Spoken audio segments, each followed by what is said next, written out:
Hello. I want to share with you some of our latest efforts at Inspira to begin to try and address vaccine hesitancy and some of the unique efforts that we are also doing to try and find different ways to help people make it easier for them to get in. So first of all, I want to thank the team who set up and responded to the superintendent in Washington Township calling to ask us if we would come in and vaccinate 16 to 17-year-olds. Specifically, the hook, if you will, was because the students were going on a senior trip and they had to be vaccinated before they would be permitted to go.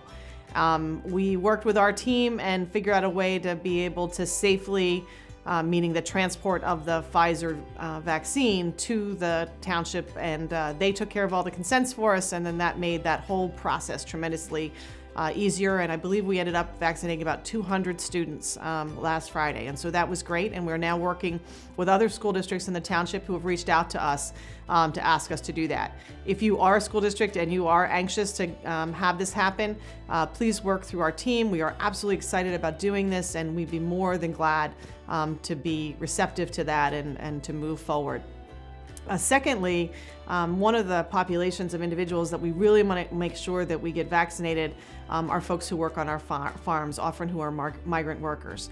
And so last week we worked with one of the farmers and the produce companies and had 200 farm workers come through in our Vineland facility. And again, we've stressed over and over again that the vaccine doesn't prevent you from getting COVID. It will ensure that your symptoms are mild and that you will not end up hospitalized. And in 100% of the cases, regardless of which vaccine you have, indeed, that is the end result in reference to COVID. So that is very, very important. I know that the J&J vaccine and the pulling it off and having people review it, this is a normal part of what happens in vaccines, but I understand that it has also caused greater hesitancy.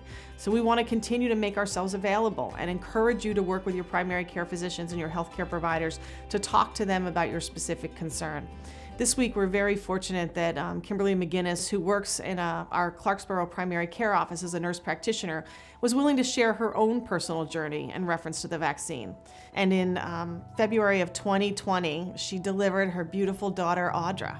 And obviously, March of 2020 is when the world shut down, and COVID clearly changed the game for all of us. And so she had lots of questions about the vaccine in reference to how it would affect her breastfeeding, but she had equal number of questions about the risk of her bringing COVID into her family's house. I felt like the weight of bringing home the virus from work to my family was so much heavier than this opportunity to pass on some passive immunity through the vaccine to Audra, my youngest daughter. I know that plenty of people still have questions about whether or not to get the vaccine. Primary care is a great place to start. Come and talk to us. We're happy to connect you with services. We're happy to talk to you about any of this, but know that you can always start with primary care and come and talk to us and give us a call.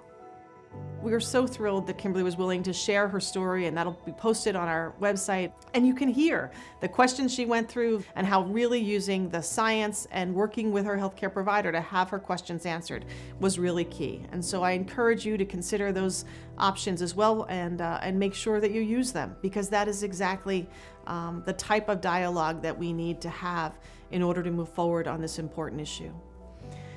Dialogue is something that we are doing a lot.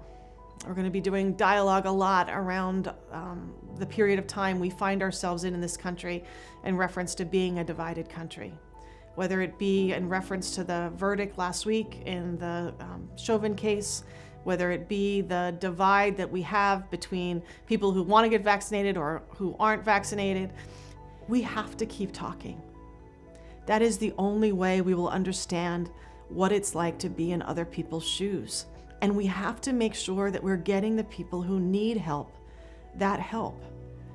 These are tough times for all of us, for essential workers, for those of us that continue to care for COVID patients when we know that there are other ways to be able to protect people. It's just time that we take this moment to listen to each other and find that path to healing and hope. Until we meet again, be safe and stay well.